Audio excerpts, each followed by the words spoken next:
ایک سوال ہے میرا سارے مولویوں سے، بھارت کے مولویوں سے، چاہے وہ دیوبندی مولوی ہیں، چاہے وہ بریلوی مولوی، چاہے وہ تبلیغی جماعت والے ہیں، چاہے وہ جماعت اسلامی والے ہیں، چاہے وہ ندوہ والے ہیں، چاہے وہ جامعہ ملیہ والے ہیں،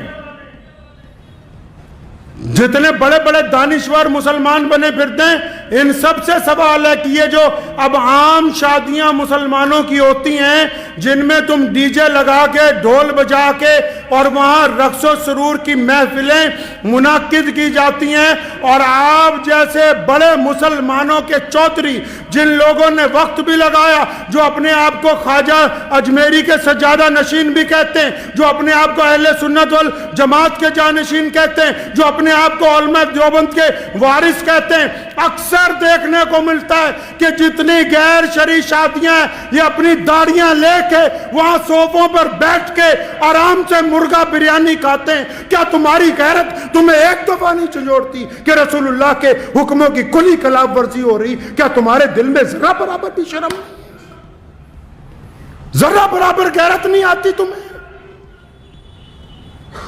کہا مفتی صاحب نے، کہنے لگے میں گیا لڑکی کو پوچھا کہ تمہیں فلاں کے ساتھ نکاح میں دے دیا، یہ گواہ کھڑے ہیں، یہ وکیل کھڑا ہے، تجھے قبول ہے؟ لڑکی بولتی نہیں۔ فرمایا 3 دفعہ پوچھا، لڑکی بولتی نہیں، تو سارے مفتی مل کے کیا کہتے ہیں کہ اگر بولتی نہیں ہے تو اس کا مطلب رضامند ہے، دستخط کراؤ نکاح ہو گیا۔ کیا ہے جی؟ رضامند ہے۔ شریعت نے کہا کہ اگر وہ شرم کی وجہ سے نہیں بولتی تو رضامند ہے، اور اگر رضامند نہ ہوتی تو بغاوت کرتی۔ تو میں ان سے پوچھتا ہوں، تمام لوگوں سے، سارے دینداروں سے، کہ تم جن مجلسوں میں اب جا کے بیٹھتے ہو جہاں گانے چل رہے ہیں، سامنے ڈی جے لگا ہوا ہے، ڈھول بجا کے بارات آ رہی ہے، تمہارے چہرے پہ ناگواری بھی نہیں ہے، تو اس کا مطلب تم رضامند ہو ان کے ساتھ۔ اور اگر تم ان کے ساتھ رضامند ہو تو اللہ اور اس کے رسول کی رضامندی تمہارے ساتھ نہیں آ سکتی۔ اگر غیرت مند ہو تو اگر روک نہیں سکتے، فرمایا ایمان کے 3 درجے، تو اپنے دل میں برا مانو، تمہارے چہرے پہ تو ذرہ برابر بھی شرمندگی کا احساس نہیں کہ ڈھول بجا کے بارات آ رہی ہے، تم اس مجلس کو چھوڑنے کے لیے تیار نہیں ہو۔ ان چودھریوں کی وجہ سے کہ یہ چندہ نہیں دیں گے، کیا ان کے پل پر مسجدیں اور مدرسے چل رہے ہیں؟ جو گنڈا کرتی اسلام کے نام پر شادیوں میں کرتے ہو، تم ان سے ڈرتے ہو؟ رزق کا وعدہ اللہ نے کیا ہے، انہوں نے نہیں کر رکھا۔ 3 درجے ایمان کے، فرمایا اگر کوئی چیز بری لگے تو دل میں برا مانو، اگر طاقت ہے تو زبان سے کہو، اگر ہاتھ سے روک سکتے ہو تو وہ اول ترین درجہ ہے۔ تو یہ جتنے آپ میں یہ جو بات آج ممبر پہ بیٹھ کے کہہ رہا ہوں، روزانہ پورے ملک میں شادیاں ہو رہی، اور جتنے سرمایہ داروں کی شادیاں جا کے دیکھ لو، یہ جتنے کٹھ ملا ہیں یہ ان کے نکاح بھی پڑھا رہے، ان کی بریانیاں بھی کھا رہے، ان کے قورمے بھی کھا رہے۔ اگر تم قوم کی نگہبانی نہیں کرو گے تو یاد رکھو تمہاری حیثیت گڈریے کی ہے۔ اگر ایک بھی کوئی ریوڑ میں سے کوئی چیز ضائع ہو گئی تو گڈریے کو مالک پوچھتا ہے، اللہ تعالیٰ نے ان کو چھوڑ دینا ہے، تمہارا گریبان پکڑ لینا ہے۔ کوئی ضرورت نہیں ایسا نکاح پڑھانے کی جہاں ڈھول بجتے ہوں، کوئی ضرورت نہیں ایسے شادی کے اندر جانے کی جنہوں نے ڈی جے لگا کے رکھے ہوں، جو ناچ کے ڈھول بجا کے آ رہے ہوں، ان کے ساتھ شہر کا قاضی چل رہا ہو۔ شرم کے ڈوب مرنے کا مقام ہے ان لوگوں کے لیے۔ اتنی بھی غیرت زندہ نہیں رہی، اتنی بھی شرم و حیا زندہ نہیں رہی۔ کس بات کی دولت ہے؟ یہ یاد رکھو، دین محمد الرسول اللہ کا ہے۔ کس کا دین ہے جی؟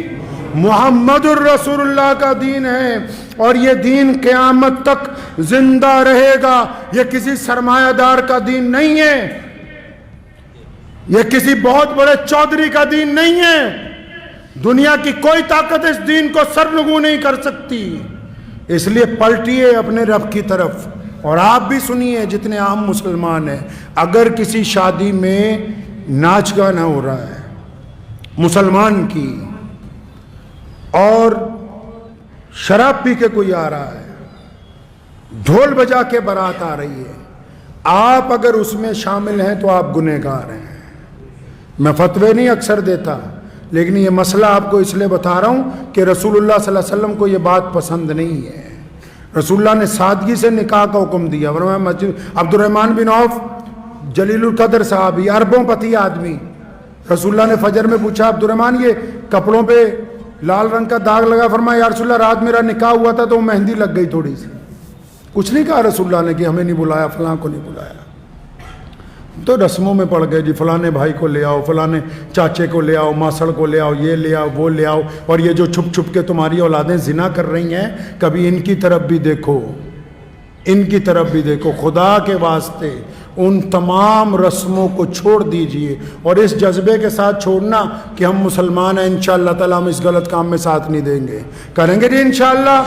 ان مولویوں کو نہیں، باقی لوگ بھی، اگر کوئی چودھری اپنے بل پہ، اس کی اولاد اپنے بل پہ باجا بجوانا چاہتی ہے تو بجانے دو، اس کا نکاح پڑھانے کی ضرورت نہیں ہے جب تک توبہ کر کے اللہ اور اس کے رسول صلی اللہ علیہ وسلم کی رضا نہ حاصل کر لے۔ دعا کیجیے اللہ تعالیٰ مجھے بھی آپ سب کو بھی ان باتوں پہ عمل کی توفیق عطا فرمائے۔ وآخر دعوانا ان الحمدللہ رب العالمین۔ دنیا کی ہر چھوٹی بڑی خبر دیکھنے کے لیے سستا میڈیا کو سبسکرائب کریں اور ساتھ میں بیل آئیکن کو دبائیں تاکہ لیٹسٹ ویڈیو سب سے پہلے آپ تک پہنچے۔ اگر آپ سستا میڈیا فیس بک پیج پہ دیکھ رہے ہیں تو پیج کو فالو اور لائک ضرور کریں۔